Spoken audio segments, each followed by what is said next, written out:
Welcome back. This is the next installment of the Pineal podcast, number 4, I believe. Today it's myself, Nick, Björn, Alex, come to haunt you with our thoughts again.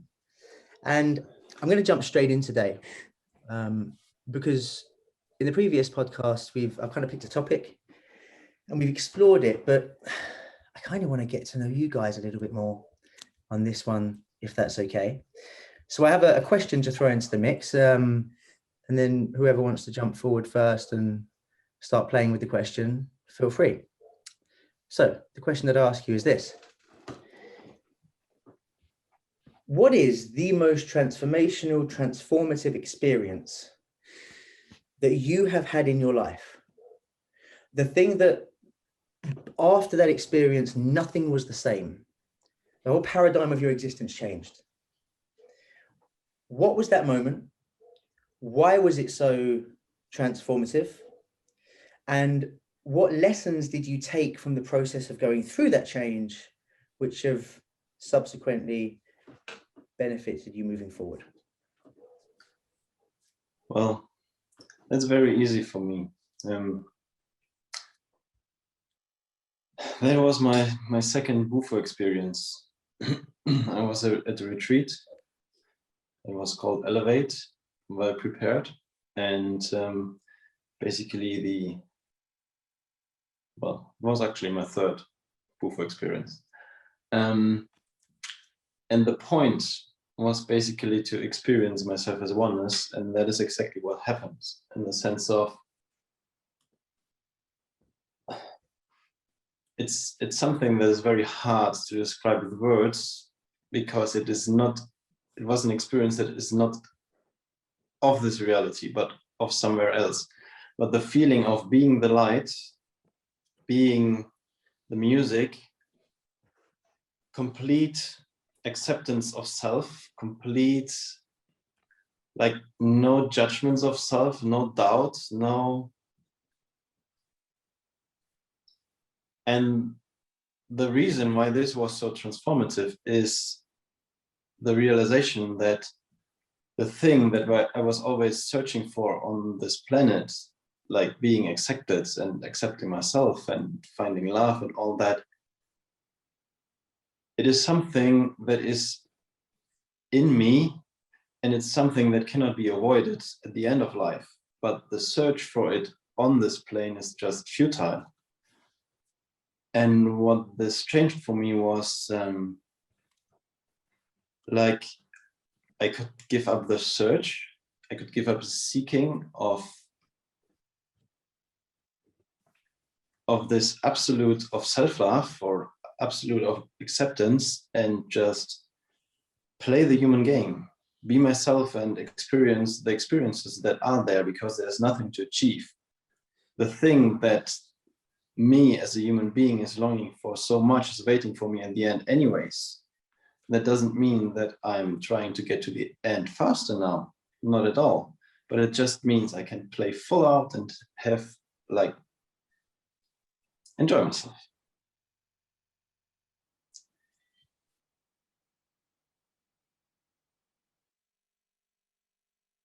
Yeah, I think that's all I have to say about it. So how has that realization impacted moments in your life which you would perceive as being challenging? Because that sounds like quite a profound realization. You know, the realization that you are going to go home to what is purest to you. That's quite big. You know, that's a serious realization. So how does that impact moments when things are sticky and things are tough? Is it easier? Does it come back to you? Well, it's almost funny, because it destroys the question, basically. Like, before, there were moments that were challenging. But if you look at it, why are moments challenging? It's always basically your doubts if you will survive, or your doubts if you will be loved afterwards, or your doubts if you're good enough. And all those thoughts have disappeared in that sense. And so every challenge that is coming to me now is just that, like an obstacle to be overcome, something to enjoy dealing with, something, well, enjoy is not completely the right word, but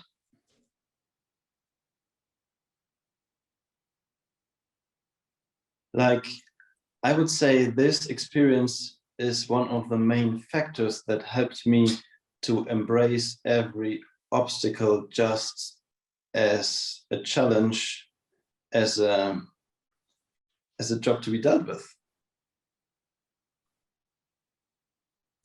How does it impact my life? In every little aspect. And is it instinctive for you now? Like, is it something that just changed, or are there still moments where you find yourself forgetting this? I would say it's instinctive 80% of the time, and when I'm really down for some reason, then I have to remind myself, like, it's not 100%. It's still about being conscious about what's happening with me. But most of the time, it's just that. So there's still work to be done. Yeah. Now, you've of course dabbled in a little bit of Bufo since then. So have any of these, have you had the experience of oneness again since then in the medicine? And has that had any furthering impact on that realization?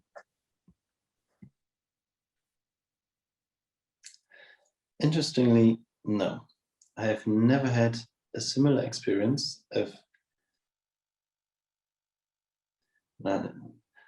almost never similar experiences, and never the fullness of it, the complete dissolvement in it. And I for myself don't judge that as badness at all, because to have this experience again would be of no use to me, because the shift has happened.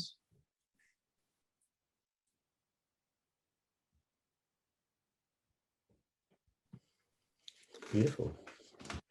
That's a nice way to start this, Bjorn. Thank you. Before I spin the bottle into Alex's direction, is there anything else that you want to tag onto that?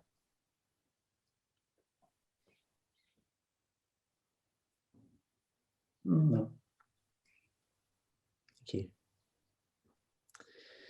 I guess for anyone who hasn't tried Bufo and is listening to that, they're probably somewhat intrigued right now because it sounds pretty fantastic.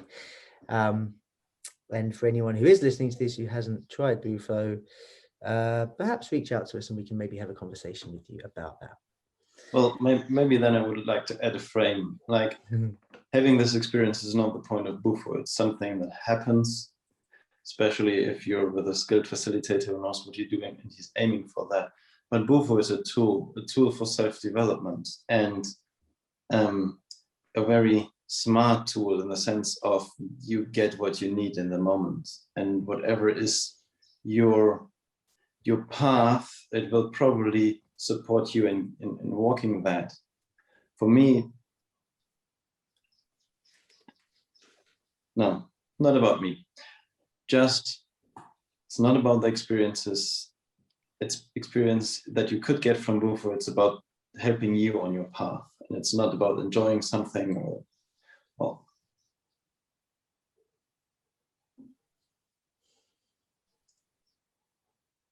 whatever you get with Bufo is exactly what you need to get in that moment. I'm kind of asking a question for somebody. I'm thinking if I were listening to this, what would be my next question? My next question would be, when you get what you want from the Bufo, is it always as delicious and immediately impactful as that experience? Or sometimes is what you get more abstract or more challenging, less enjoyable, fill in the blank? Well, I wouldn't even say it's immediately impactful in the sense of, now I know what this experience means to me and I know how it reflected in my life. I'm not saying my life has suddenly changed in the next day. This is something that sinks in. at the beginning, it's just something that is overwhelming and you cannot put it into words, and it's even hard to store in memory.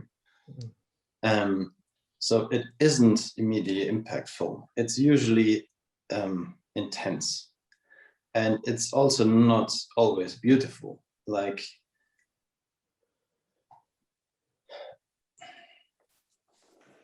assuming for a moment that what is inside of us creates our reality, and if inside of you is a lot of pain and guilt and shame from a difficult childhood or whatever, Bufo might be the tool to relieve you of a lot of that pain. But releasing that pain is something where you experience part of it again. Experiencing that in a compressed phase in Bufo is certainly way more, it's certainly uncomfortable, but it's not as bad as the experience in real time in normal life. So, like, one beautiful soul I remember well from our last retreat, he's so happy now with his life, but his Bufo experiences were hell for him because he let go so much shit. And psychedelics, from my point of view, are never about enjoying yourself. It's about work. And therefore, like, the transformation is what you get. Usually you have phases where there's a good time, especially if you don't judge anything that is intense as bad. Other than that, I would never promise anybody a good time in Bufo. Especially when you take Bufo with the intention of having a good time and not doing your work. It is known that it can kick your ass properly. I have not experienced that myself. And I'm not planning to. I was just about to say that maybe there's another experience for you there. Maybe just go into it for shits and giggles and just see what happens. Beautiful. Thank you, Björn. Alex, same question to you, brother. A moment that changed you forever, a significantly transformative step in your journey in life. So as soon as you answered the question, I was immediately alerted to the fact that in here was going, well, there isn't just one. There's a journey for me, especially. So for me, my first, I think, let's wind back time. Let's go back to the very beginning of my journey when I first met you guys, and we were in Ibiza, and it was the first time I'd ever done ayahuasca, and I was sat by you, Nick, and Bjorn, I think, was the other side of me, I think maybe.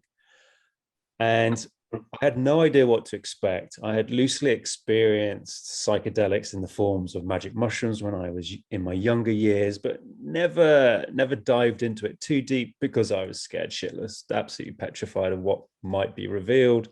So I was very cautionary. And I remember the first night of ayahuasca with you guys, and I was very nervous. My ego was creating a lot of chatter. There was a lot of resistance. I wasn't aware of the resistance then. I just coded it as I just feel scared. But there was a lot of resistance. And I remember drinking the ayahuasca. You know, we were doing it slowly. I think it was a couple of sips every track, kind of thing, bit of honey. And I remember feeling very, very sick. And I knew from my training that I was going to feel sick. But my ego immediately was just like, dude, you're going to be sick, and I can't see anyone else who looks sick. So you're going to be the first one to puke. And it was all this fear and resistance. And I was like holding it in, going, I can't be sick. I can't be sick. All this noise, all this absolute bollocks in my head. And then I sort of slowly succumbed to the fact that I was definitely going to be sick. So I could feel it just really going up. So I sort of got the bucket, stuck it between my legs. Quick scan of the room to check no one was looking at me. Of course, everyone was, you know, balls deep in their own experience, but I'm still checking, you know, making sure no motherfucker is watching me because I'm going to puke and I don't want to be judged. And I chunder into the bucket. It's the smallest, most pathetic vomit session I think I've ever had. It's like, bah, like this little blah. And all I remember is this little release of blah and just falling down this wormhole, twisting and turning. and finding myself in this great big cavernous black space. And my first thought from my ego was like, oh, fuck, have you died? Have you died? Because I wasn't aware of my physical presence any longer. I wasn't aware of anyone in the room. I could pick up on vibration coming from music and sound, but I don't think I could hear it. And then I was looking around this black space, and then all of a sudden this sort of cacophony of colors and shapes just started to explode towards me. And in that moment, I thought to myself, oh my God, this is something I have never experienced, I've never seen before. And it blew my mind. So that was my first sort of experience, which just gave me this shift of just like, oh shit, there is so much more to this reality than I ever thought was possible. But of course, I had no way of deciphering it. I had no way of understanding it, even though my ego is fantastic at telling a whole range of stories. Yes, this means that, and this means this, and that experience means that. I now know that's all bollocks. It was just my ego desperately trying to create some sort of rational understanding of something which it just didn't know what the hell was going on. And then it was a year later where I came back to do the retreat again. And this time I came into it in a very different position, because I was in a very different position in my personal life. My wife and I were going through a very catastrophic breakdown in everything. And whereas the first time I experimented, came to the retreat, I was very much, well, this is just something I want to do. Hopefully it'll address my alcoholism, my drug addiction, my shit, my anxiety, my depression. But I'm in Ibiza and this is really cool, so we'll just see what happens. But when I came back to Italy, because of the circumstances in my life had changed so fundamentally, really sort of like rock bottom, I decided I was just going to go into it and throw caution to the wind. I'd spent a year trying to understand how to surrender, which I thought I'd probably be able to sort of surrender-ish into it a little bit more than before. And I remember in Italy over the course of the 3 nights of ayahuasca, and it was the last night, and we had this huge electrical storm all night. It was pissing with rain. We were meant to go outside by the fire, but we couldn't do that because it was literally just tanking down rain. I drank like 5 or 6 cups of ayahuasca over the course of the evening, and it got to about 3 o'clock, 3:30 in the morning. And I was sat squeezed into my little corner in the chapel with a pillow to my left-hand side, blanket over my head. And I was in a completely different space, and I was being shown things all about my life. And it was all really horrible shit, where I'd wronged people, where I'd lied, where I'd cheated, where I'd put myself first, where I had just everything. It was just this whole mind movie of look, Boon, look how shit you have been. And that was very sobering. It was very painful. But I knew there was this aspect inside of me which I couldn't identify at the time, which was just like, look, you need to embrace this. You need to allow this to flow through you. And if you do, you'll let it go, and we'll be able to show you more of what you seek. Of course, I didn't realize what I was seeking. I had no clue what I was seeking, no clue. Again, my ego thought it did, but it had no clue. And I had this very powerful experience where I left my physical body and I was viewing myself from a third person point of view, about 5-6 feet off to my right, and stood directly in front of me, believe it or not, with this 5 foot tall little being of light, sort of a humanoid shape of light. And it's having a conversation with me. And it's like, look, you're at a crossroads. You're at a crossroads. And there is no right, there is no wrong. You can choose what you want to do. But if you go down this path, this is what's going to happen. If you decide to address your alcoholism, your fear, the trauma, the bullshit, the lies, the stories, the narcissism, all the shit, then you'll be able to go down this path. And it's almost, I was given this choice. I was giving myself the choice, I now realize, of what you want to do. Do you want to continue down the predictable familiar of the reality that you've been creating for the last 38 years? Or would you like to see how far this reality can expand in favor of all that you wish to desire. And I made a conscious choice in that moment. And I felt this huge surge of energy hit my physical body. And I remember feeling this huge pressure headache in my head, like really, really uncomfortable. And I was a bit concerned. I remember thinking, oh, this is uncomfortable, but okay, you're on ayahuasca and you've drank a lot of it and you haven't had any water, so you're dehydrated, so just suck it up. And the ceremony ended and we went off and we carried straight on into the morning. We did our the San Pedro. And all day I had this buzzing in my head and I felt very aloof. I felt quite detached from the group, and I just walking around, listening to music, just processing a lot of stuff that I didn't even realize was ever inside of me. But the real transformation came when I woke up the next day, and I woke up and I was sleeping in the bunk in the house that we guys sometimes share. And I opened my eyes, and for the first time in my life, I found myself just empty. My ego immediately started screaming, "You've broken something, something's broken, you fucked something up." And I remember getting dressed, I remember running to the forest, and I remember walking into the forest and literally just being kind of bamboozled by new senses and information and sounds and smells, and just, I could feel energy for the first time interacting with the palms of my fingers. And it was in that moment that I realized that the noise in my head had stopped. There was no more noise in my head. And that was the start of what I talked about publicly now as being the biggest transformation in my life, as I found myself being me here on this planet, but without any of the pain, without any of the stories, without any of the nonsense. Now, it didn't just all disappear. It took 6 to 9 months of deep, deep integration. And I wasn't able to even go to work for 6 months as I integrated it every single day. So it wasn't easy. In actual fact, it was incredibly hard. But at the end of it, I feel a completely different person. Then the third stage to this, coming back onto what Björn said, was when I was introduced to Bufo.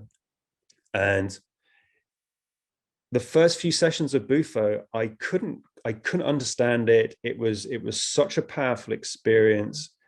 And I was, obviously the ego is still trying to desperately understand it.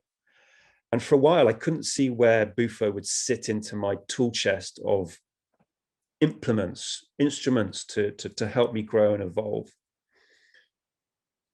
But I stuck with it, and it was only last September, I think, end of September last year, where I had this beautiful experience. And I'd had probably about 10 or 13 Bufo experiences before this experience, but I had this beautiful experience with Greg and Bjorn and Benoit, where these boys gave me a really special sort of like 3-on-1 session. They hijacked me. I wasn't expecting it, but it was a beautiful hijacking, which actually I'd asked for. I know that now.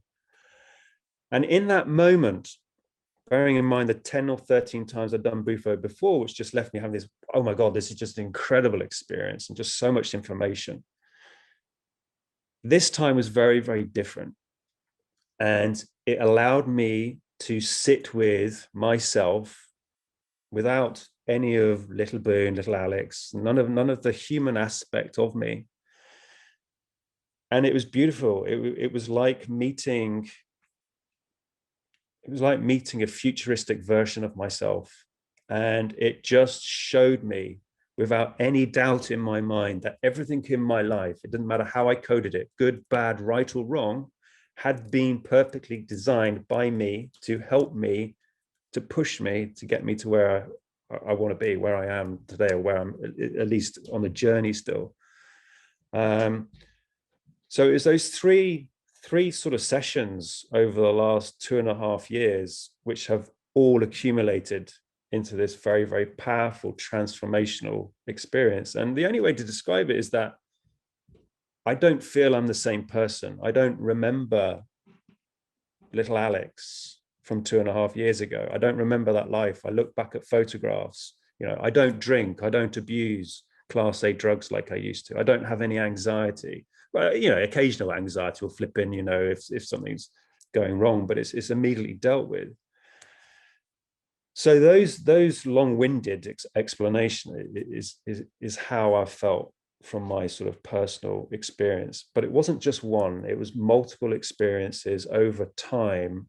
And even though I feel so very vastly different now, I'm still aware that I still know absolutely nothing. And I have a huge amount to learn. And it is this constant, ever evolving expansion of consciousness that I am and that you guys are as well. And the more clearer I seem to grasp concepts, I explained this the other day to a friend of mine. I seem to grasp a concept of something, and then I'm like, yes, I've got this, and I can continue on my journey for a little bit. I walk around a corner, and then suddenly I'm faced with this whole new plethora of craziness. And I'm like, okay, yeah, I still know absolutely nothing. But I enjoy that, and I've given up the need to know everything or to understand, and just to experience in the moment and try not to label it and just flow with it. And it's a beautiful, beautiful, beautiful experience. So if you were to speculate, where do you feel little Alex would be now if it weren't for those experiences? If you didn't take the courage to step into the unknown in the way that you did and embrace the concepts of a growth-centric existence, where do you think you'd be now? I would have lost everything. I'd have lost my marriage. I'd have lost my jobs. I'd have lost my money. I'd have lost my income. I would be drinking, 10 liters of vodka a month. That's what I was drinking before. Equivalent alcohol was about 10 liters of vodka a month. Everything from prescription drug abuse to recreational drug abuse to Class A drug abuse to, hugely dangerous, erratic behavior.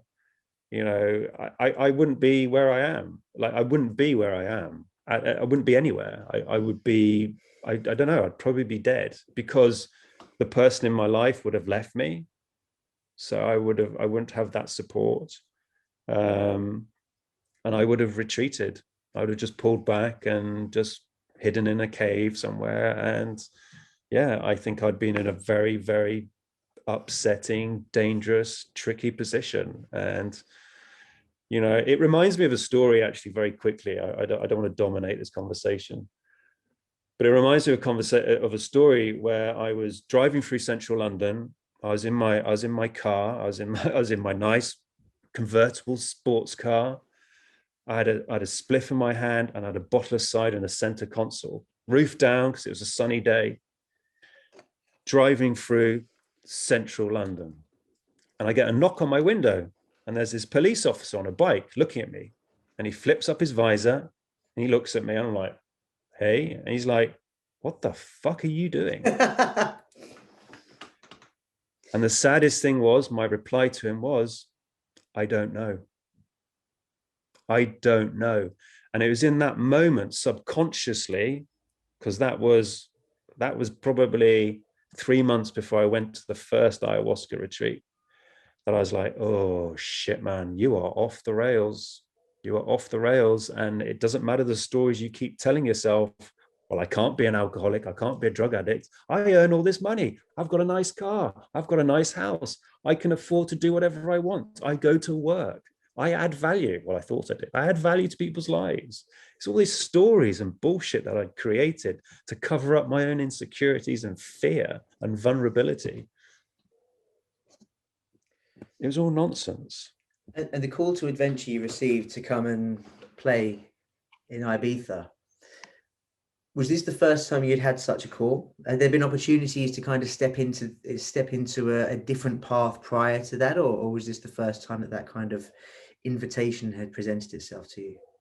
Beautiful question. You know what? As you're asking me that question, I'm getting this shiver right up my back, right up coming up my neck. The hair's standing up. So yeah, no, of course. I had the call when I was in my early 20s. I was about 21 years old. Actually, first time I had the call, I was 14 years old, right? I don't think I've told you guys this story. I was 14 years old. I was staying with family friends in the south of France. I was there for about a month.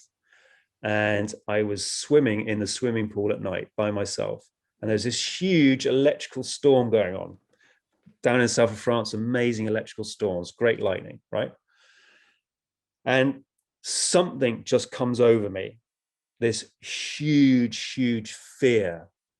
And I sense this presence in the air, like all consuming. And it terrifies the shit out of me. And this present, and I tread water. I run out the pool, run into the house. I go to bed, and this presence with me all night. And my dad even remembers the phone call from me the next day. I like total fear, this presence. But this presence, ironically, was my higher self trying to get into contact, to be like, look, dude, we kind of got work to do, and we need to get you back online. And, you know, there's no point running. I'd run my whole life. My whole life, ever since I was a child, I'd get noise and conversations in my head. But I thought I was just mad, or I was making it up. And this is why I turned to alcohol and drugs in my teenage years, was to switch off the noise. So in actual fact, I've been running my entire life from the voice, which has been so desperate to connect with me. So yeah, I have multiple times, but I've been too scared to go near it because the energy always intimidated me. What was different this time? It was you. Because I remember you ringing me up and we had a 90-minute conversation. You were just like, oh my God, I've just done this. And it was the most incredible experience. And every single word that came out of your mouth, I felt it. I didn't hear it.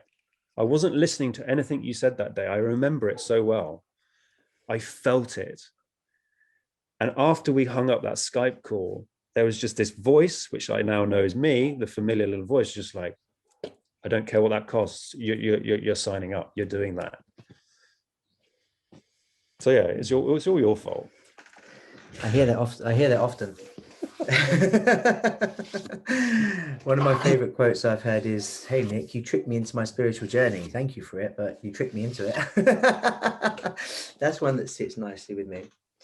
I think that's really beautiful, because so often in life, opportunity presents itself. And so often in life, we're so consumed by the paradigm of our own existence that we've created for ourselves through these sequential process of being exposed to different moments of fear. It's like we can't even hear the call, that we can't see the wood for the trees. It's the healing path presenting itself in front of us. And we're just too addicted to our shit, aren't we? Too addicted to our absolute bloody nonsense to actually do anything about it. I was giving a talk the other day on plant medicines, and there was a lady there who used this beautiful analogy, and she was talking about her introduction to plant medicines, and she had lived her life in this state of utter confusion, and she had always hurt the people closest to her and had no understanding as to why she was doing these things. She would just hurt the people closest, and it destroyed her relationship with her mother, her father, her sister. She hadn't spoken to her son for, I don't know how, I can't remember how long, but like a significant amount of time. And someone just suggested plant medicines, and the suggestion came once, twice, 3, 4, 25 times later, or something like this. And it was only after a period of years that she actually stumbled across a video or something on social media, and something shifted, something changed inside her. And she went and she used the mushroom, and she said she didn't have a huge amount, just a small amount. And the analogy that she used here was that the windscreen through which she was viewing her entire life was just covered in crap, basically. Every time in her life something scary had happened and she had run away from it, something hit the windscreen. Every time someone did something that wasn't aligned with the way she thought they should be doing it, that wasn't aligned with her model of the world, she judged, and a judgment hit the windscreen. And all of these different moments of limitation in her reaction to what was happening around her basically covered her windscreen in this plethora of nonsense. So that when she looked at the world, she couldn't see the world. She could just see this collage of crap, basically, that she had built herself. And the challenge that creates then is that you're destined moving forward to only recreate the same thing. You know, the light we shine through the windscreen that we see the world in it's almost like the screen that we look through the world in has this blueprint on it. And as we shine our light through it, we manifest on the other side of that light, whatever is that blueprint. And every time we have a judgment or something hit the windscreen, it brings with it its own blueprint of what happened back then, right? So, you know, I had this trauma, men are just idiots, women are just idiots, some kind of judgment like this. And then that judgment hits the windscreen. And then every time you shine your light through that, what manifests on the other side is men are idiots and women are idiots, and examples to experience idiotic men and women, or whatever it may be. And I think it's just so profound, Alex, to hear that.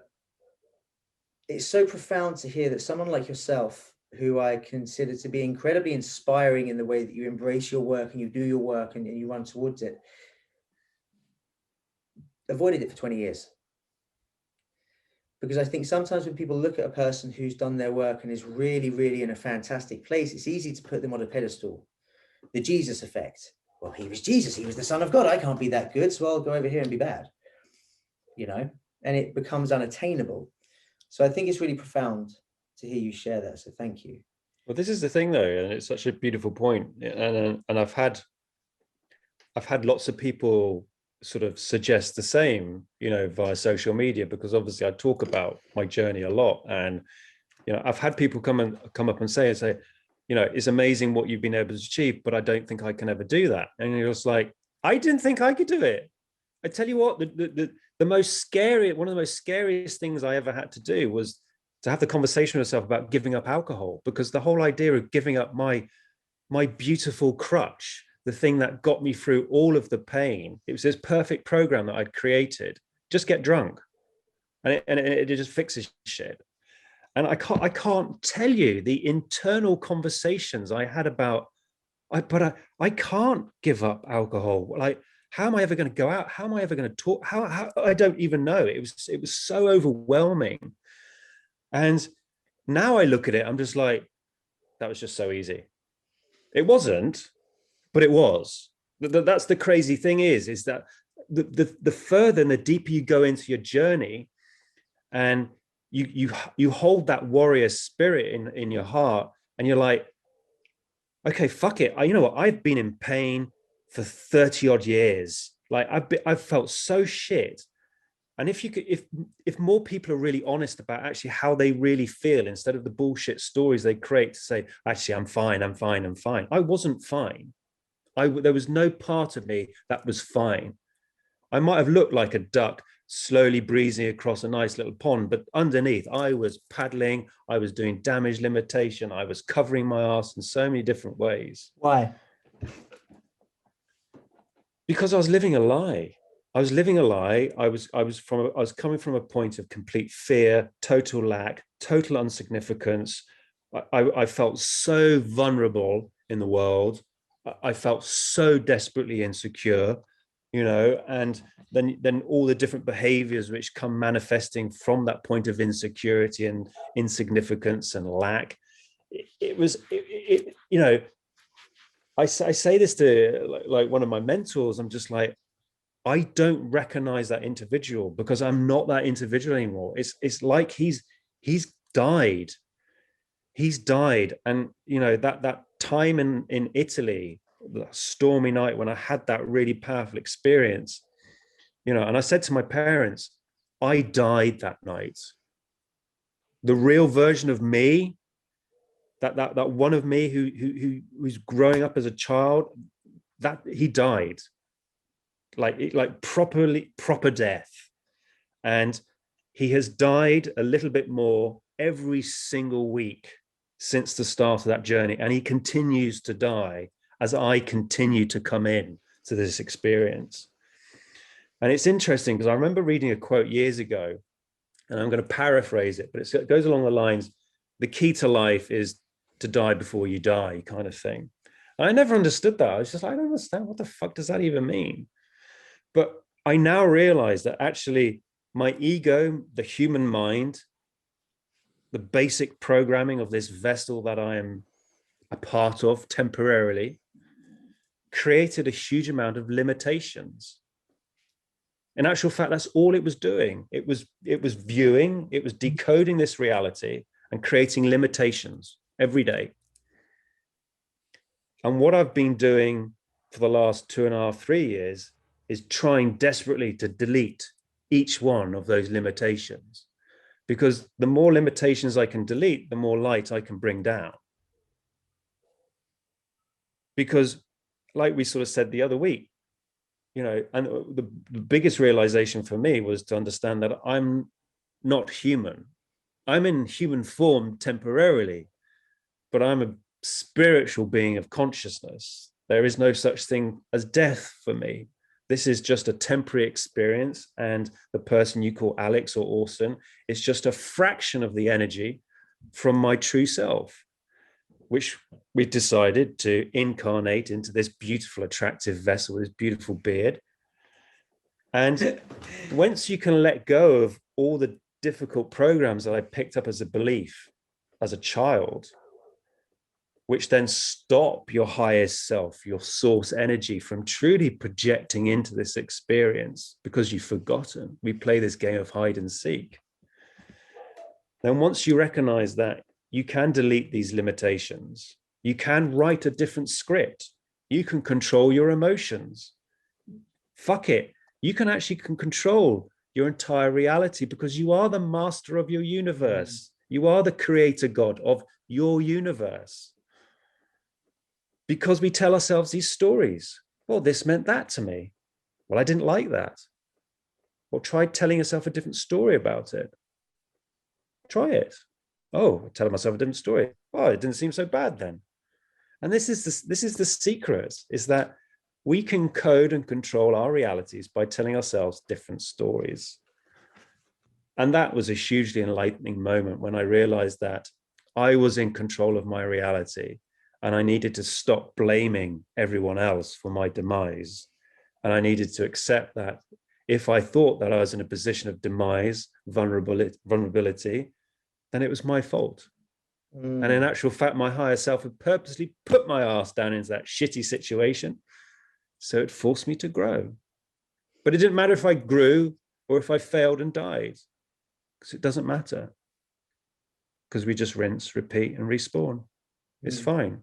So I can choose to sit on my ass and be a lazy sod, smoke weed all day and achieve absolutely nothing. And that's fine. It doesn't matter, because it really doesn't. It doesn't matter what you do, because you'll just rinse and repeat this experience over and over and over again until you do tick those boxes. I've just decided in this lifetime that I'd really like to tick all these boxes as quick as possible, because I want the freedom to be me, and I want to be free to create heaven on my earth, in my reality, which I know that we all can. And that's a very beautiful, empowering position to find yourself in at just 41 years old. So I don't regret stalling for 20 years, because actually I wonder, would I have been ready? Would I be the person now if I'd have done what I did 2.5 years ago, 20 years ago? I don't think so. I think actually I needed to self-sabotage. I needed to feel sorry for myself. I needed to create lies and bullshit. I needed to search for significance. I needed to shun away vulnerability. I needed to be an arsehole. I needed to be all of those things. Because now I've been them, I've experienced it, and I know what doesn't work for me. This is obviously a continual journey, and I work on myself every single day, and I constantly find things that trigger me, and I constantly release things to the bubble, and I'm constantly deprogramming myself. It's a continual journey. And do you still trip and fall in moments? Absolutely, of course. Yeah. But the nice thing is now is when I do, I just laugh at myself and go, you silly human. It's got you again, hasn't it? You've forgotten who you are. And that guy in front who's just slowed down a little bit too much. You've lost your shit. Well, whose fault's that? Whose problem's that? It's my cross to bear. It's not his. In actual fact, I just manifested the bastard to slow me down before rushing to get here for a podcast. So it's my fault again. But it is. This is the thing. This is what I've realized. If I'm rushing for anything in this reality, then this rush mode gets switched on. People get in my way, cars slow down, buses stop. Fucking hell. It's like, Boon, you wanted to experience rush, right? Because that's the vibration you're giving out at the moment, dude. We don't know the difference. You're just in this rush mentality. You're all wound up. He wants to see cars and traffic and people getting in his way and no parking spaces. Or I could just surrender and just let go and just go, what will be, will be. And I never come across traffic. I never find something which irritates me. I always find my parking space.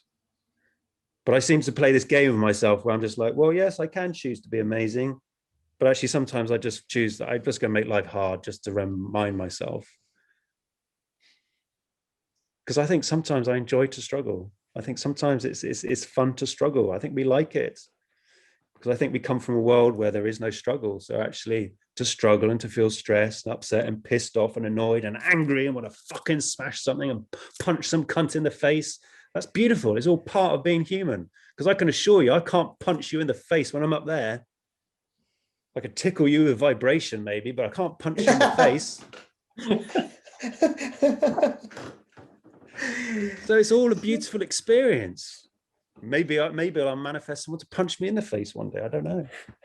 Well, we'll know if you rock up with a black eye next week and you've been successful in that task. Yeah, I'm not ordering that, by the way. Just to qualify that, I'm not ordering that. Beautiful. And it points at this thing, doesn't it? Which you hear, I mean, you said it in such a wonderfully practical way there. It's one thing I love, the way you speak.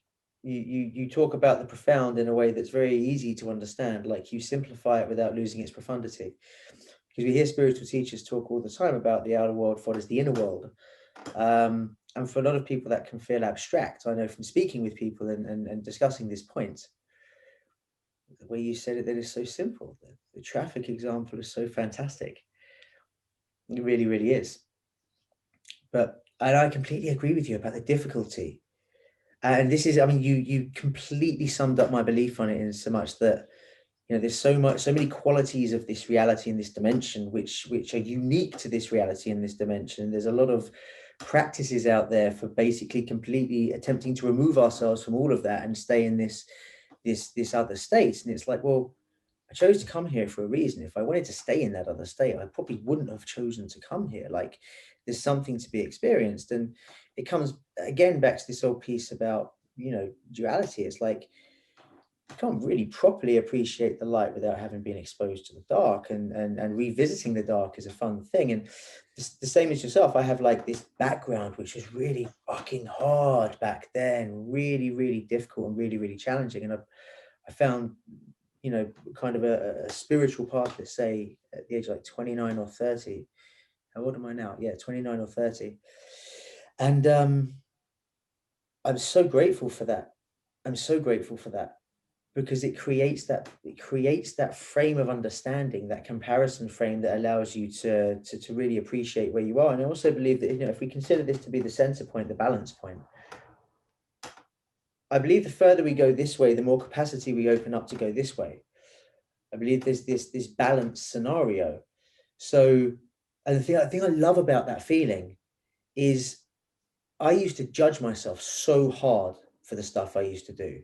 Like I talk quite a lot, probably too much, about, you know, when I was younger and I loved party drugs, and it used to result in these highs which lasted a few hours and these lows which lasted a few days, and, you know, that up and down, and it was like depressing, suicidal thoughts almost constantly, and this went on for years. Like, and I just thought that was me. And then when I kind of came out of it, I had so much shame. Like, so I never would have admitted that to somebody. I would like to admit that would be to feel that they're looking at me thinking, you piece of shit, like, scumbag, stay away from me. I don't want you near me. And it would eat me up. And now I'm like, oh, wow, I'm so glad for those times, because I can taste the nectar of this reality in the most beautiful way, and enjoy it in the way that I do because of those times. Because laying in my bed listening to the birds sing at 5 a.m. after not sleeping for 4 days, and, you know, wondering whether it'd be easy just to end it all right now, to then sit there and just take absolute joy in like the simple thing of pouring my dog a bowl of water and watching him joyfully lap it up with great excitement. It's phenomenal. And that's so powerful as well, because so many self-judgment and shame is such an insidious thing, and it's such a common thing in our society, and it's fueled and it's bred because it's it's a great way, number one, to control people, but it's a great way to motivate people to align themselves with a narrative which serves somebody else. You know, do this or you're not good enough. You know, if I don't go and do that and follow that path, I'm going to feel this inherent level of shame, rather than just thinking, well, I'm not aligned with you. And if that means that I'm banished from the village, maybe it's a cool thing to be banished from the village, right? Maybe I'll go and spend some terrifying nights in the forest and I'll find another village and it'll be even better. Like, it's a beautiful, beautiful thing. So I'm going to take my turn now, if that's welcome. Yeah, I would like to add two little thoughts. The one is, with respect to Alex's story, it's so nice to see. Difficulties are not badness as itself, and they are also not a goodness. Like, judging them as good and always having to overcome the biggest difficulties is also an interesting choice. But Alex now thrives in his coaching, in his mentoring, because he has gone through all this shit. He has grown through that, and this is something that he now can transmit to people, and that's just beautifully.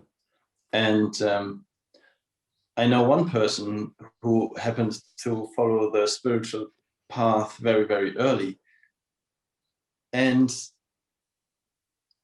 mind would like self-judging mind, like my self-judging mind, of course, says, well, if you would have been smarter in your earlier years, you would be now spiritually so much more evolved because you have started earlier. But it's just not true. The difficulties are just different. And what somebody who has gone through his shit, and basically the deeper it went, the more he now has to give and to share with other people to overcome their shit. And the other thing I would like to point out, which is boring and small, and maybe part of it is just my projection, but you said something like you had something like 10 Bufo journeys where you treated Bufo as a medicine, like you went into the medicine and you didn't really connect. I would say your transformational value was limited, which is exactly what is mirrored in the experience. And then you had this one thing where we pulled you into an Embody God session, which is not using Bufo as a medicine, but using it as a tool supported by other tools, which means doing a tapping and talking through what's actually the limitation that is chosen to be addressed in this session, and speaking to the unconscious body and basically dissolving bullshit while in the medicine. And what happens is not that there's awareness of exactly what is dissolved in the session, but the transformational value is just completely different, of a different magnitude, and therefore the experience is completely different. And that's just something that is important to me. From my point of view, Bufo, yes, it's a medicine and it works as medicine, but it is powerful as a tool. And as a tool, you really have to work with it in skilled facilitation. And then it's just a completely different game. And I completely agree with you. And you summed that up so nicely. Before, it was very much, this is a kind of like a medicine experience. I'll rephrase it. It's just another medicine experience. It's just another type of psychedelic to experience and to go through. But there was such a fundamental difference between the previous sessions to the Embody God session, which I did with Youth 3. And then when I had a session with Greg and a few others 2 weeks ago or so, where we did 3 dives in, each time just mind-blowing, just so incredible. And it just gave me exactly what each one gave me a separate thing to take away. And you know, I sent Greg a message where I was just like, it was just so beautiful seeing him and the others and the connection. And I felt that I walked away from that experience, that sort of 4-hour experience, again, a totally new version of me. It in actual fact, it felt like it had physically picked me up and put me onto a different timeline. It was that profound. And I agree with you. For me, that's how I would describe it now. It is just this fantastic tool. It's like a software upgrade. It is just, when you work with it in the right sort of way, as a sort of an upgrade or a tool, then yeah, remarkable. I mean, just absolutely remarkable. My whole mind, my whole idea of Bufo has shifted 360 degrees in the last, well, since our session, the Embodied God session. Because before I couldn't quite, I recognized that it was powerful, I recognized that it was amazing, and it was a life-changing experience. But we can all obtain life-changing experiences which don't really transfer into anything in the real world, in our reality. And the thing I have learned, and again, this is just a personal thing for me, as fun as it's been to explore the plants and the psychedelics and all the different compounds that we've explored over the years, I only now see them as tools. And this is why really between retreats, I don't ever really, apart from if I'm, I do Bufo with you guys or Greg or whatever, I don't actually touch anything. I don't do anything. I did a single microdose of mushrooms the other day, and it's the first microdose I've done in probably 18 months. I don't feel the need to do that. I feel the need now to very much sort of, what's the word I'm looking for? Like just completely blend into this 3D experience. I don't want to be out. I'm here on this planet, in this reality. And now I want to use what we learn from those plant medicines and other psychedelic plant compounds and tools to improve my existence here, because I want to invest more and more into this reality. I don't feel the need like I used to in my early years to escape this reality. I don't want to escape it. I want to submerge. I want to just go deeper and deeper into this reality where I want to feel, you guys know, the fact that, in 10 weeks time, I'm going to be a dad, and just the whole range of new experiences and emotions that I'm already having, which I'd never had before. And I'm just like, some of them would feel great. Some of them feel quite scary, but they all feel beautiful. They all feel absolutely amazing. And each experience just makes me feel really, really alive in this physical body. And I love that. That for me, I just absolutely adore. So if I can use these tools and take what I can learn and adapt it into my reality here, win-win. Win-win. Beautiful. And watching your children grow in the years, that experience just continues to shift and continues to change. So it's a beautiful journey you have ahead. Oh, I'm so excited. Magnificent. Oh, your story, Nick. Now mine. So similar to you, Alex, I can point at big milestones. It's more I see points. If I kind of look back at the path of causality that led me to this point, there's these little touch points. And some of them are bigger bases, some of them are smaller. But for me, I think the biggest, and I kind of touched on an aspect of this earlier on, the biggest transformative, I can probably put my finger on it was my first ayahuasca. And I had the call. I had the call, not the calling. And what I mean by that is I hadn't been called to the medicine. People for like 2 years, 3 years have been saying to me, you should go and do ayahuasca. You should go and do ayahuasca, because I started being in different circles. I started working with Peter Sage and being mentored by Peter Sage, and people around him were talking about it. But there was something which didn't really click. Like I was hearing people talk about like it basically being some kind of silver bullet and this is the answer to everything. And I don't really buy into that. I don't think there is like something that, hey, take this pill, everything's great. Like, so it just didn't really land with me. And then we were in South Africa, and Greg on a Peter Sage mastermind. Some memories from that trip come back there. And Greg started talking to me about it. We went off and had a drink together, and we got into a bit of a deep conversation. And the way he spoke about it was like a tool.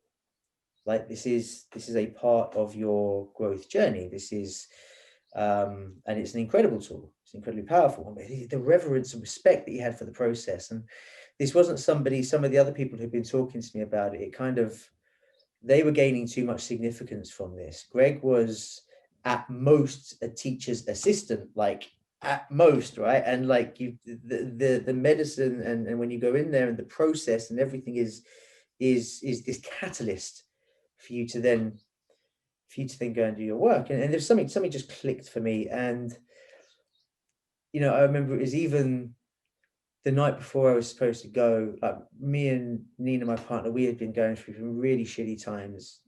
The setup at home wasn't working. We were always at each other's throats. I had the brave face on, so people probably always thought that I was always happy and everything, but I really absolutely wasn't. We had recently moved to Tenerife as well, so I was kind of disconnected from family, and had built myself into a job which I fucking hated. There were so many things that weren't right. But before I went and so there was this pull to kind of find a catalyst, because I'd started to get a bit muddled in what I was doing. But still, like, I was so inauthentic with myself that this life which wasn't in alignment with me, it was toxic for me. But I was so kind of used to toxicity that I would have been okay to stay in it, if that makes sense. Right? That makes sense. Now, even the night before, I nearly cancelled going, like this close, to the point I called Greg and said, dude, I'm not going to come. He was having none of it, right?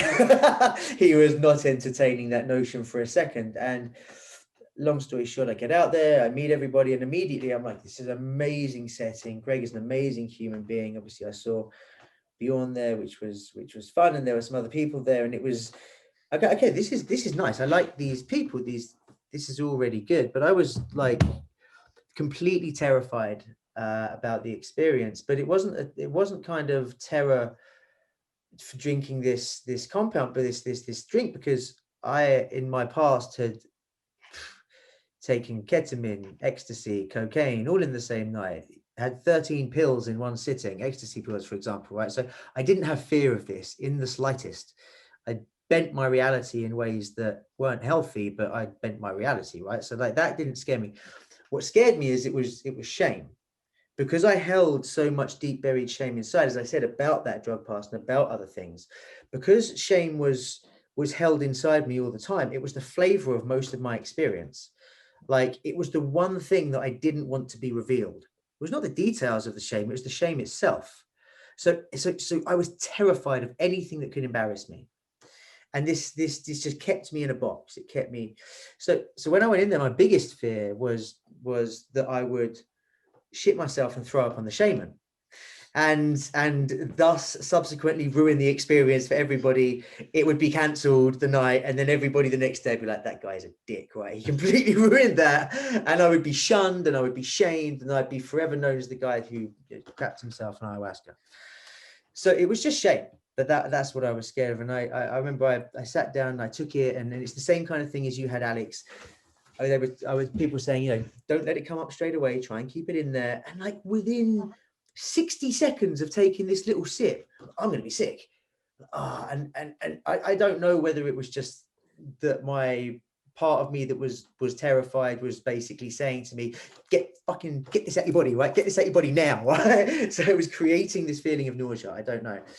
But what I do know is I kind of sat there, and I remember looking across to Greg, and Greg is like this warrior, man. He's totally still, totally stoic, disciplined with his breathing. Like, I mean, he's an example, right? And it was just, okay, and he inspired me. He really inspires me with that warrior energy. Whenever I am feeling a bit shaky in ceremony, I sometimes just try to find Greg, because he's always the epitome of warrior, right? So I'm like, okay, stick with this.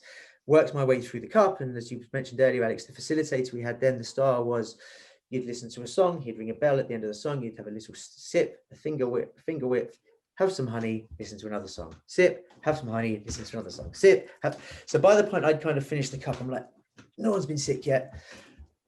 My body started to want to contort and move in different positions. So now I'm like, I'm that fucking weirdo. I'm not just the guy that shit himself, right? I'm that weirdo who did weird shit. So I'm like, I go to the bathroom. So I've jetted to the bathroom and I get in there and I sit down. It's front and back purged. It's really, really aggressive. And as I start to look around me, I just start to see what I described at the time in my notes the next day as the fabric of reality. I started to see fields of energy, like the density where we perceive there to be nothing at the moment. It was full. And I could see this interwoven web of geometry. And it was all, you know, you kind of touch it here and it affects it here. And it was just, and I'm looking at, oh, wow, this is amazing. And then I kind of started to relax and, oh, this is kind of nice. And the moment I relaxed, my body started doing this. And all of my joints twisted to the extremities. So my waist was round like this, my shoulders went further, my arms went like this, and I'm like, I fell off the toilet. And I hit the floor. As I'm laying on the floor, it felt like there was a compression in my chest. Like, and then I'm like, no, I'm the guy that died on ayahuasca. That's who I am, right? I'm just about to die. What's going on here? Again, shit, embarrassed. But I wasn't scared of dying. I was scared of the shame of being the guy that died on ayahuasca. Right? How ridiculous is that? So in that moment, so I'm there, and then I just became utterly aware of this presence, like this. But the presence was like earthy, and it was ancient, and it was old, and it was loving, and it had the warmth of a mother's hug, and it was just like. Oh. And then it naturally just in my mind I just thought, what is this? And I entered into this engagement with, don't know, depending on your model of the world, myself, something else. I'm not going to get caught up on that at the moment, but it was the most beautiful engagement. And I was saying, so then I kind of got into this sequence of asking questions. And I said, what happens after we die? This amazing vision came in of us as beams of light going into like this organic geometric garden kind of thing, and we go in and we go around in this pool and pop back out again, and we come back and this kind of cycle that you said, Alex, this rinse and repeat, and it was this visual interpretation of this rinse and repeat. So that's amazing. So then I just started asking other questions. What is my purpose? And it was very profound. What came back is it's a play your part in raising the humanity's level of consciousness. And I remember thinking, well, that's fucking vague. What do I do with that? Like, you know, I wanted you to tell me, go and get a job, you know, call this guy, he'll sort you out, and then you'll be sorted. You know, I wanted specifics, right? Didn't kind of work that way. And anyway, the final kind of big question that I asked in this moment was I said, like, why am I so sad?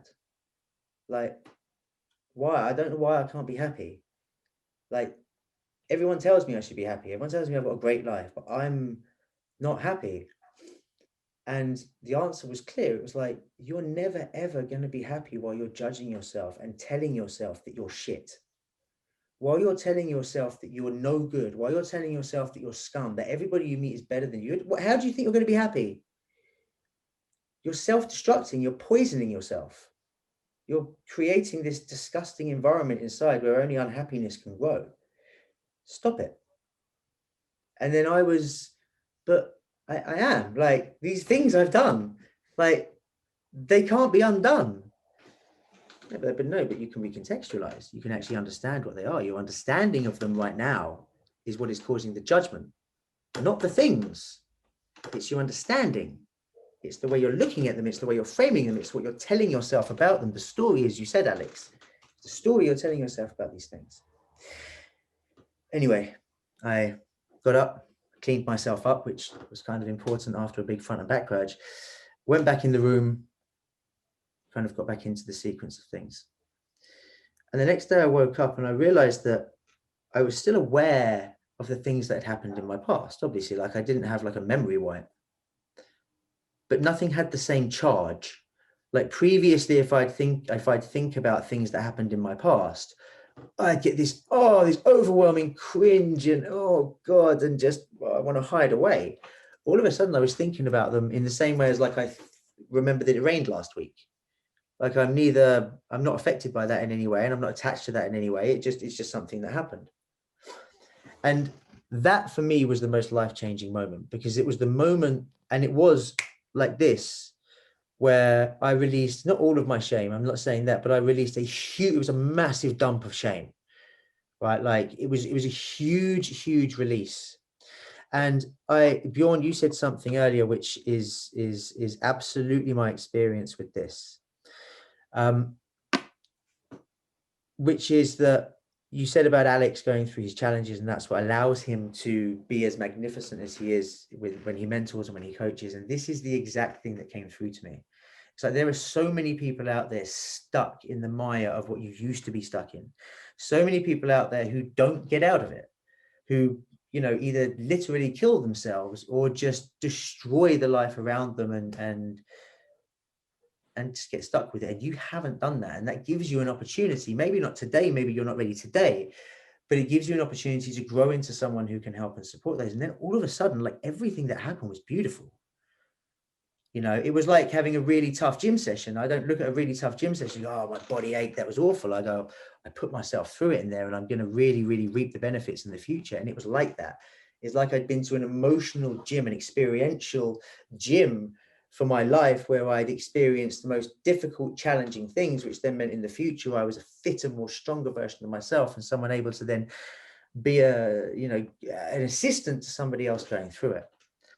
And it changed everything, because that was like a release. Now, of course, it's never that easy. You know, it's not like, all done. As we've each said at different moments of this call, there's the continuation of the work, but that allowed me to see the wood for the trees. That demystified the landscape of what was in front of me. But then, you know, you obviously go back into your normal life with this new realization, this new awareness, and your life is completely out of alignment. And then, you know, it's then you have to kind of come to the realization that these things, you know, they take time. You know, it's the awareness comes like this sometimes, but the actual change and the shift in your world, we talk about the outer world following the inner world, and one of our mentors has that term, doesn't he? The quantum to Newtonian transition point, where your thoughts and your inner world, that the quantum realm, there's a delay when it for it to manifest. And he has this metaphor where he's talking about the captain of the ship when he's on the water, a huge ship, and he turns the wheel, and the ship doesn't immediately die. It's like a car does. It turns over a period. Now, when it doesn't turn immediately, he doesn't get concerned and turn the wheel back and think, oh, what happened, or turn it even further, just because he knows the ship's going to turn. And that's kind of the way we need to be when we shift these things in our inner world. We've turned the wheel. It may take time, but giving up on it because it hasn't happened immediately would be the worst thing to do. It's the step backwards. It's staying with it and continuing that work and continuing that positive feeling that gets you there. And I've definitely fucked up on that part a few times since that moment, like definitely messed up on it. But I feel like the wheel has probably turned, and I'm pointing in that direction now, heading towards paradise, utopian existence, which is quite enjoyable. Yeah, I mean, you make a beautiful point with the whole analogy with the boat, and I think this is where, you know, from my experience now working with my clients and seeing where they hit resistance or limitations.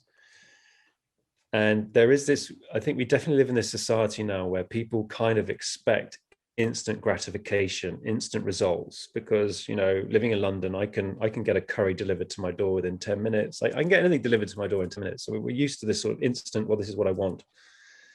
And I was certainly like that at the beginning, where I thought, well, you know, you go and drink ayahuasca, eat 10 grams of mushrooms, go through 10 sessions of bufo, and it's that golden bullet. It fixes everything.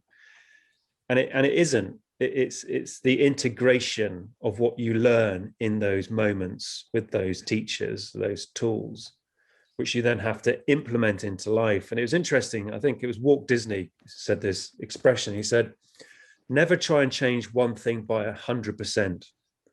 Try and change 100 things by just 1%. Because what you're doing there, and to bring it back to the whole shipping analogy, is that 1 degree course direction at point A will be multiple degrees off at point B, 10 miles down the journey or 2 years down your path. And this is the beautiful thing, is that when you start your journey, it starts off quite slow and you're not necessarily getting a lot of feedback, but you've got to persevere. But then I believe you reach this tipping point where it just starts to go, and you hit that tipping point, and then you're like, oh my God, that's shifted, that's changed. And then you keep noticing. And the more you notice, the more encouragement you get to keep going, because you're like, oh my God, well, I feel this so much better through this little bit of work. Now imagine if I hold this focus for 6 months, 12 months, where am I going to be? And that's all I tried to do, was just hold that focus, keep going, because there's little incremental shifts which you see, which you're like, yes, that was really cool, I am different. Those just keep growing and they get bigger and bigger and bigger. And what happens is that you just keep expanding. And for me, it's like, I remember like a year ago, I was like, I think I've plateaued. I think I've hit where I am. And it's like, oh, no. No. We're gonna show you a whole new range of shit that you can do. And it's like, oh my God. And then it's spend a whole year getting used to all of those new things that you can do and you can access. And I know that the next thing is going to happen. I'm going to have another shift. It's going to be like, oh shit, I've got to spend another year learning all of this and embodying and implementing all of these new skills. And I think this is how life is going to be for me anyway. It's just going to be this constant incremental shifts of learning, exploring, implementing, learning, exploring, implementing. It's just you just keep, it's this constant expansion. And that's all that consciousness wants to do. It just wants to expand. It just wants to push itself out into every corner and just see how far it can go. And I'd encourage all of us, that's all we need to do, is don't limit yourself by language. I can't do this. I don't deserve that. This will never happen to me. Because I did for years and it never happened for me. Why? Because I didn't fucking try. But as soon as I decided to go, well, I'm going to try this. A classic example is this new position that I've got, this new consultancy job. I don't have any fucking experience in the financial markets, none whatsoever. Little Alex, little Boon would have said to you, there's no point applying for that. There's no point going for it, because you're going to need a degree in economics, surely. You're going to need all these things. No, that's bullshit. That's all limitations. Those are stories you're telling yourself. I've got no experience, but in actual fact, the company is after a skill that I uniquely have. That's what they wanted. So is that they're almost coming to me instead of me going to them, because you open up to the possibilities. Well, everything is possible. Everything is possible. I'm not going to limit myself by these silly thoughts in my head, because then the opportunities won't come along. And this is the thing with manifestation. We touched on this the other day, is that we already are all that we need to be. We already have everything that we need to achieve everything we want to achieve. But we are blocking. We are creating those limitations. And very often those limitations come from the language and the stories we tell ourselves. And as soon as you recognize that and go, I don't need a degree to work in the financial markets. I just need to be me. I just need to be me. And I'm going to make moves to create that reality. Boom. And it's here. And I've got dozens of other examples in my life where I'm just like, holy shit. My wife and I joke about it. Fuck. Could you imagine like a couple of years ago that we'd be in this situation? Be like, no, but we are. We are. And once you realize how powerful we all are at manifesting, no one's crap at it. The majority of us are just really good at manifesting the shit that we don't want, as opposed to shit that we do want. Why? Because we worry and we feel about the shit we don't want more than the shit that we do want, typically. Once you recognize that, you can just flick that switch and just focus on all the things that you want. And as long as you follow a program, you understand how the nature of reality works. So it's thoughts and feelings, and it's that amplification of that combination continuously, which is going to draw the same vibration towards you. Then you can start playing with it. And this is what I say to clients of mine. I'm like, I know manifestation, it sounds super woo-woo. It sounds super woo-woo. But I tell you what, why don't you just try this little thing? A week later, they phone me up. Boon, it worked. It was only something little, but it worked. But it's not about size. That's a human thing. You're getting hung up on size. If you can do it for something small, you can do it for something huge. It's only bigger in your mind. Yeah. There's no limits. And once you recognize that we have no limits apart from the ones that we self-impose, which is exactly the limit of manifestation. As long as it's small enough that you believe it might happen, it will happen. Yeah. And the next thing to work on is your fucking belief that you cannot manifest something crazy, unbelievable. Yeah. Super out there. Just go absolutely mad. Just really paint the picture of the most craziest shit that could possibly happen to you and really believe that would happen. Oh my God. I mean, I to be honest, I think that's terrifying of the potential of where you might find yourself. I mean, holy shit. Could you imagine? Oh my God. And I've done it.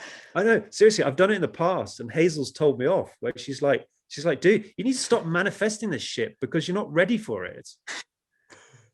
You know, where you just suddenly start throwing out thoughts and it starts to happen. You're like, oh, hold on, I'm not ready for that opportunity. I'm not ready for that client yet. But you can play with this. And this is the nature of reality. You can just play with it and you can see what works. And I think that's very exciting. I think that is very exciting. And I think, Bjorn, you were just about to say something? Or were you just taking a breath? Well, I was taking a breath, but I was enjoying my thoughts. I might as well share it. Like this beautiful choice of suffering through this reality and all its harshness and all the work we have to do and all the bullshit, or realizing what the fuck, it's such a beautiful game and there are just no limits at how much fun you can have playing. I actually think that is a very, very beautiful point for us to conclude on, chaps. I think we have had an amazing conversation. I don't want to limit anyone's sharing. So if you're not quite complete and you want to say something else, please shut me up and feel free to say it. But thank you. I think we've all been vulnerable on this call, on this podcast, on this recording, whatever you want to call it. I think that's useful. And I think there's lots of inspiration in here for myself personally as well. So I'm sure there is for people watching. So yeah, I think I'm just going to do my normal thing and just waffle my way to the end of the recording. So if you guys have anything else to add, please do. But from me, this will be my last word. Thank you guys for watching. Thank you guys for joining. And I will see you next time. Yeah, same from me. I think I constantly talk, and at the end of every podcast, I'm like, Jesus Christ, you need to stop talking so much. From my point, you don't. From my point of view, you don't. So please just keep being you. It's great. That's very kind. I'm humbled by your beauty.